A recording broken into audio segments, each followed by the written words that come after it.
Have you ever looked at someone covered in grease and assumed they would never become successful? Most people did.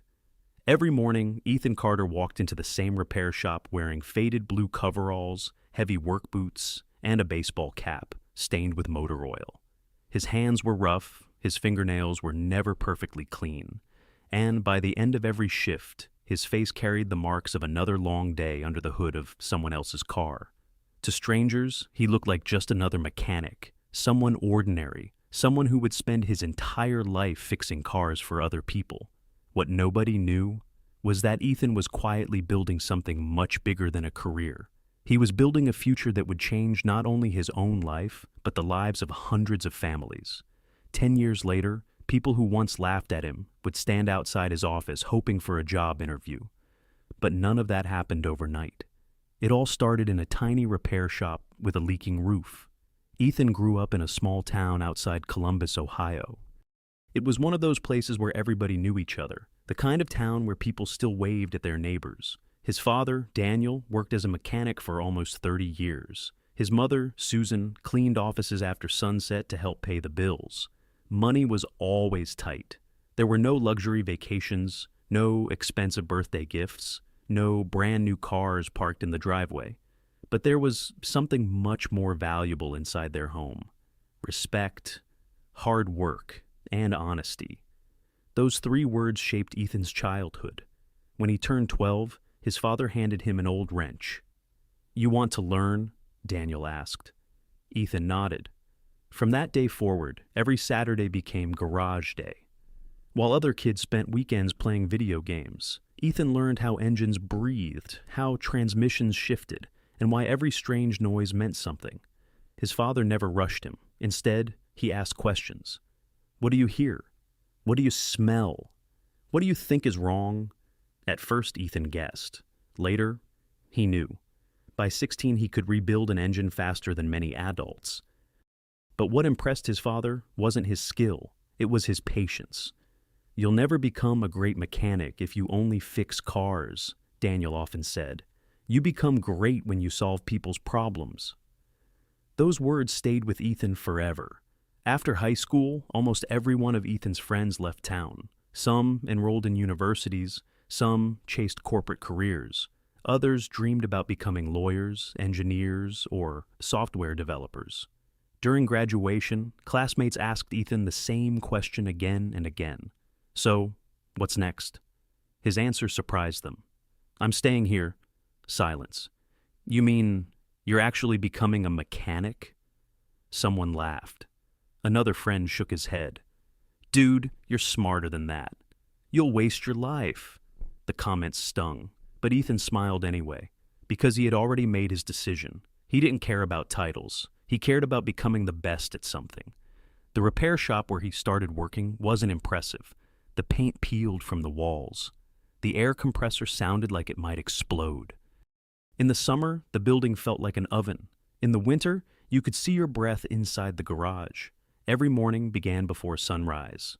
Coffee, work boots, open the garage doors, start fixing cars, oil changes, brake repairs, engine diagnostics, transmission rebuilds, repeat. Most days lasted 12 hours, sometimes 14. By the time Ethan got home, his shoulders ached so badly that lifting a dinner plate felt difficult. But instead of collapsing onto the couch, he opened books. He watched online training courses. He studied electrical systems, fuel injection, hybrid technology, diesel engines, business management, customer psychology. He believed one simple idea: if he became better every single day, success would eventually notice him. About 2 years later, something interesting started happening. Customers began asking for Ethan by name, not because he was the oldest mechanic, not because he charged less, because he listened. Most repair shops rushed conversations. Ethan didn't. He asked customers to describe every sound, every vibration, every strange smell. Sometimes the smallest detail solved the biggest mystery. One afternoon, a frustrated man drove in with a pickup truck that had already been to 3 different repair shops. Each one gave him a different diagnosis. One recommended replacing the engine, another blamed the transmission, a third suggested expensive electrical repairs. The customer had already spent nearly $4,000. Nothing worked. Ethan asked for 1 hour. He drove the truck around the block, listened carefully, opened the hood, checked every connection. 35 minutes later, he smiled. It wasn't the engine, it wasn't the transmission. A tiny cracked vacuum hose was confusing the engine's sensors. The replacement part cost less than $20. When the customer started the truck, it purred like new. He stared at Ethan. "You're telling me that's all it was?" Ethan nodded. The man laughed in disbelief. Then he reached into his wallet. "I'm paying you double." Ethan shook his head. "You only pay for the repair. Nothing more." The customer never forgot that moment. Neither did anyone he told afterward. Over the next 3 years, Ethan became known as the mechanic who never lied. If a repair wasn't necessary, he said so. If a cheaper option existed, he explained it. If another shop could do the work better, he recommended them. Some coworkers thought he was crazy. "You're losing money." "No," Ethan replied. "I'm earning trust." And trust travels faster than advertising. By his 26th birthday, nearly half the shop's new customers came because someone recommended Ethan Carter. His boss noticed. Sales increased, reviews improved, customers returned again and again for the first time in years. The struggling repair shop became profitable, but success brought a new challenge. One evening, after everyone else had gone home, the owner called Ethan into his office. He looked exhausted. Stacks of unpaid bills covered the desk. "I need to tell you something," he said quietly. "The bank is giving me 30 days. If I can't pay what I owe, we lose everything." Ethan looked around the office that had become his second home. The garage where he'd spent nearly every day since he was 18. The place where he'd built his reputation. The place that had taught him almost everything. He realized something in that moment. If the shop closed, it wouldn't only affect him. Every mechanic, every receptionist, every family depending on those paychecks would suffer. Ethan walked out into the dark parking lot. He looked back at the old building. Then he whispered 5 words that would change his life forever. "I'm not letting this die." The next morning, Ethan arrived at the shop earlier than usual. The sun hadn't even risen. He unlocked the garage, turned on the lights, and looked around. Every tool, every lift, every toolbox held memories. He wasn't ready to lose it. When the owner arrived, Ethan walked straight into his office. "I have an idea." The owner looked up. "I'm listening." "What if we save the shop?" The owner sighed. "I've tried everything." "No," Ethan replied calmly. "You've tried everything the old way." For the next hour, Ethan filled an entire whiteboard with ideas. Stay open later, offer free inspections, create honest repair videos online, give every customer pictures of damaged parts before doing any work, offer digital estimates instead of confusing paperwork, start a loyalty program, guarantee every repair. The owner stared at the board. "You really think this could work?" Ethan smiled. "I know people don't just need mechanics. They need someone they can trust." The owner agreed. For the next month, everyone worked harder than ever. Instead of closing at 5, the shop stayed open until 8. Ethan personally called former customers to ask how their cars were running, not to sell them anything, just to check in. People were shocked. "No repair shop has ever called me just to ask if everything is okay." Word spread. Customers began posting 5-star reviews online. Families recommended the shop to neighbors. Local businesses started bringing in their company vehicles. Slowly, the parking lot became full again. But success didn't come fast enough. The bank still wanted its money. One Friday afternoon, a representative arrived. He walked through the garage wearing an expensive suit. He barely looked at the mechanics. Instead, he carried a folder. "If payment isn't received by Monday," he paused, "this property will be repossessed." Silence filled the garage. Nobody spoke. After the man left, several employees quietly packed their toolboxes. One mechanic whispered, "I guess it's over." Another started looking for jobs on his phone.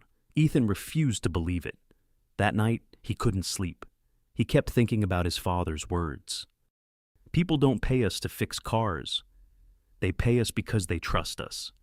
Suddenly, an idea hit him. He sat up in bed. What if trust became our business? The next morning, Ethan made the biggest decision of his life. He emptied every dollar from his savings account. Nearly $48,000. Money he had spent 8 years saving. His parents thought he was crazy. His friends begged him not to do it. What if it fails? You'll lose everything. Maybe they were right, but Ethan believed something more dangerous than losing money. Was spending the rest of his life wondering what could have happened. He handed the check to the owner. I want to become your partner. The owner looked at the check, then at Ethan, then back at the check. His eyes filled with tears. I never expected this. Neither had Ethan. Becoming a partner meant something very different from simply fixing cars. Now he had payroll, insurance, taxes, marketing, suppliers, customer complaints, broken equipment, unexpected bills. Some weeks, Ethan worked nearly 18 hours a day. He repaired cars during the day, answered emails at night, balanced finances after midnight. He slept 4 hours if he was lucky. There were moments when he questioned everything, but every time he walked into the garage, he remembered why he started. Then something unexpected happened. A local customer filmed Ethan explaining a repair in simple language. The customer uploaded the video online with the caption, "Finally, a mechanic who doesn't treat you like you're stupid." Within days, the video reached 50,000 views, then 100,000, then 500,000. People loved how Ethan explained complex problems using everyday language. Soon, every repair became a lesson. Instead of hiding behind technical words, he educated people. Millions watched. The shop's phone never stopped ringing. Appointments were booked weeks in advance. People drove hundreds of miles just to have Ethan inspect their vehicles. The small garage that almost disappeared had suddenly become one of the most trusted repair shops in the state. But Ethan wasn't thinking about becoming rich. He was thinking about something much bigger. If one shop can do this, what if we build 10? And that single question would completely change his future. 3 months later, the shop was no longer fighting to survive. It was thriving. Every service bay stayed full from sunrise until closing time. Customers scheduled appointments weeks in advance. Local newspapers began writing stories about the honest mechanic who had saved a failing business. Television reporters came to interview Ethan, but fame never changed him. Every morning, he still arrived before everyone else. He swept the garage floor, made coffee for his team, shook every employee's hand, and then got to work. One afternoon, while replacing brakes on an old family sedan, a young apprentice named Tyler asked him a question. "Ethan, why are you still working on cars? You could just sit in the office now?" Ethan smiled. "If I ever forget what it's like to turn a wrench, I'll stop understanding the people who do." That answer spread through the shop. The employees didn't see him as their boss. They saw him as one of them. And that's what made people want to work for him. As business continued to grow, Ethan noticed another problem. Good mechanics were becoming harder to find. Many young people believed trade jobs weren't successful careers. High schools encouraged students to attend college. Very few talked about skilled trades. Ethan decided to change that. He launched a free apprenticeship program. Anyone willing to work hard could apply. No experience required. The only rule? Show up on time. Be honest. Never stop learning. Hundreds applied. Within a year, dozens of young mechanics had graduated from Ethan's program. Many of them came from difficult backgrounds. Some had dropped out of college. Some had lost previous jobs. Others simply wanted a second chance. Ethan gave it to them, 5 years after becoming a partner. He opened his second repair shop, then a third, then a fifth. Each location followed exactly the same principles. Never sell unnecessary repairs. Explain everything clearly. Treat every customer like family. Pay employees fairly. Reward honesty. His competitors laughed. That business model won't last. You're too generous.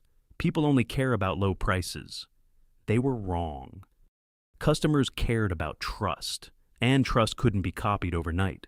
One evening, Ethan received an unexpected phone call. A national automotive company wanted to meet him. They had watched his online videos. They had visited several of his shops.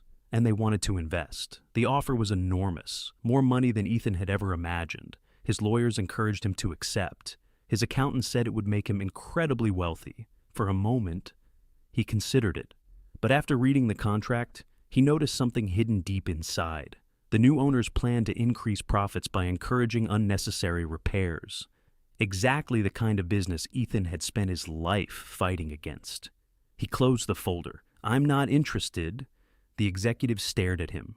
"You realize you're walking away from tens of millions of dollars?" Ethan nodded. "I'd rather lose money than lose my reputation." The meeting ended. Weeks later, news spread through the industry. People couldn't believe someone had rejected such a massive deal.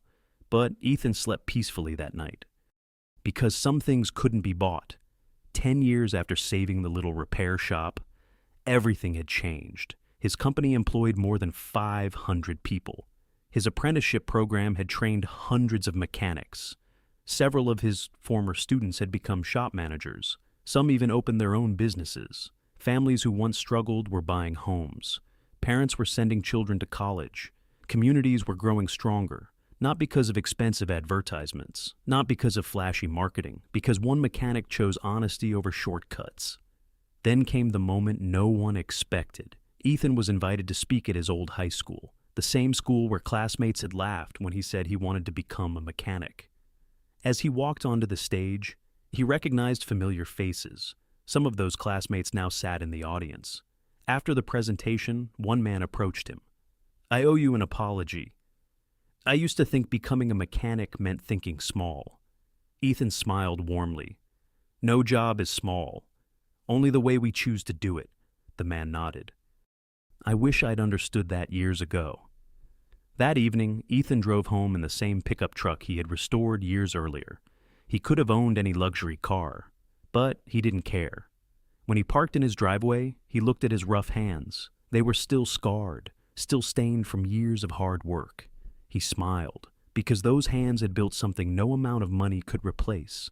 A legacy. Final message.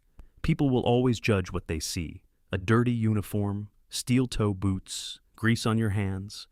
But success isn't determined by how clean your clothes are. It's determined by your character, by your discipline, by the promises you keep when nobody is watching. The mechanic everyone laughed at didn't become a millionaire because he fixed cars. He became a millionaire because he solved problems, earned trust, and never compromised his values. And sometimes, the people the world overlooks today become the ones everyone admires tomorrow.